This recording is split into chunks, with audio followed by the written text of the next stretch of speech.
we're kicking off the subject of boxing early this week because on his podcast later today, Simon won't be joined by one Spencer Oliver. He'll be joined by this man who has joined Simon, myself and Martin in studio, and he is top former British boxer turned very, very good boxing pundit, and he is George Groves. George, good afternoon to you. How you doing, guys? Thank you very much for the lovely introduction. Not at all, George. You're more than merited, mate. Yeah, that's my new job now, is to be a boxing commentator. So I do try my very best to try and be good at it, at least. Now, I'm being reliably informed. It's not you and Mr. Jordan. It's you and Spencer.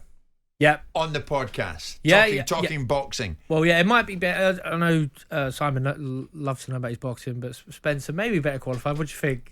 I think you and Spencer are going to do a much better job than me. Okay. I think the audience are going to be in for a rare treat, some actual insight. Yeah, don't let Spencer out of the picture. He would not accept that. He wouldn't accept that. He's a very popular member of this show and the cast on the show, as is Mr. Martin and Neil to your right. I don't know if you guys know each other. George, tell me this. Some time ago, mate, I think I heard you in conversation saying when Fury and Usyk get to the ring in Saudi Arabia, you are erring towards Usyk in quite a sizable way. Do you still feel that?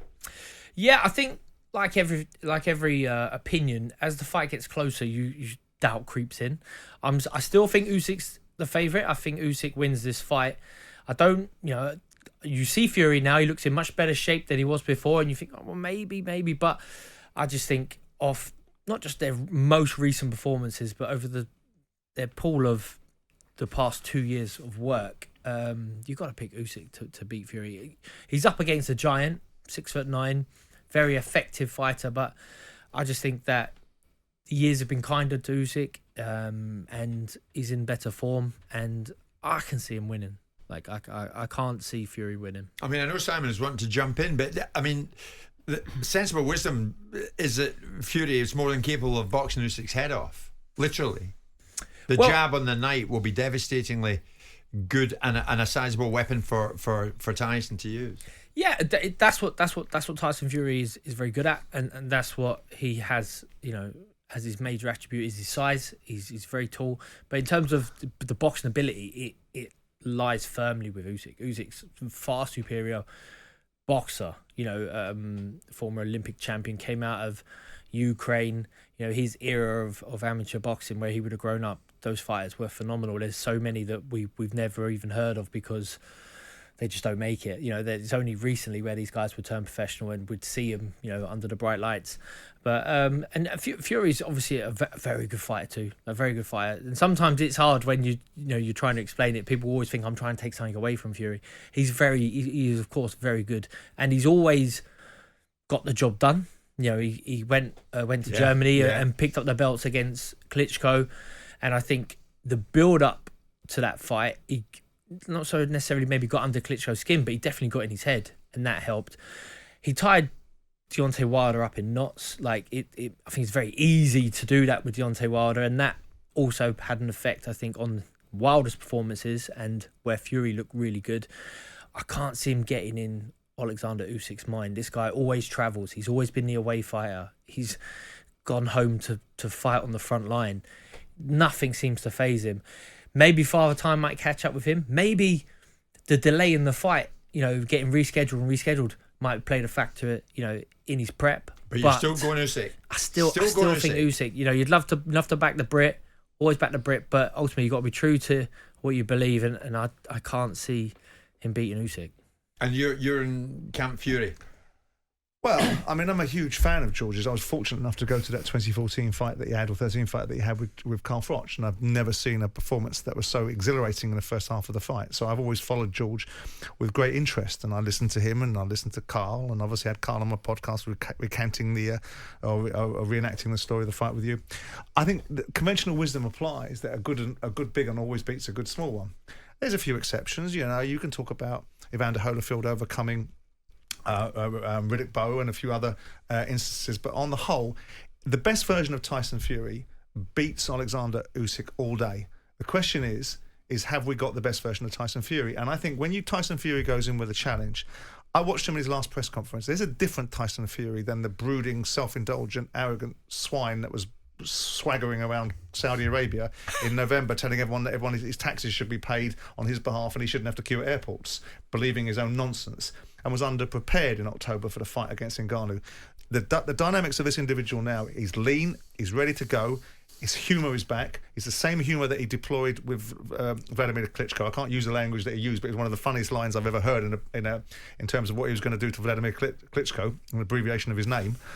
And I think he now is in this zone again. And I think the schooling of Dillian Whyte, it was like a man against a boy, and Dillian Whyte was perceived to be a real credible challenger. The dismantling of Deontay Wilder, the size, if he uses his size the way I think he will do. Technically, Fury's very good, very solid.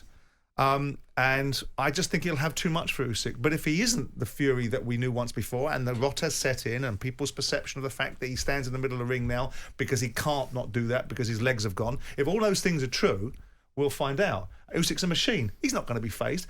Fury's not trying to get in his head. Usyk's not going to be bothered about him saying, you're too small, you're too small, you're too small, you can't beat me, cruiserweights can't beat me. Look at history, cruiserweights. He's not going to get that. He's not going to do what Ryan Garcia did to Devin Haney the other day and get into a situation where he thinks he's deranged. This is a different animal. But Tyson Fury at his best, if he is at his best, which I think he will be, I think he will beat Alexander Usyk. And of course, not only that, a whole bunch of it. Martin, do you want to throw your No, cards it's only in because I table? recount the same fight that Simon was talking about, your fight with Phenomenal Froch. Crotch, yeah. And that was 2014. Yeah. It was definitely 2014, and it was either late May, and I'll tell you why I remember the fight. Well, May was the rematch, wasn't it? What? May was the rematch, wasn't it? Oh, was it? Yeah. Yeah. Oh, was it the rematch? Right, okay. It was the big fight because it was a Saturday night. Yeah. I think. And we were playing the Republic. I was manager of the Republic of Ireland, and we were playing against Italy at Craven Cottage. And we were all more interested, because it was only a friendly game, we were all more interested in your fight at the time.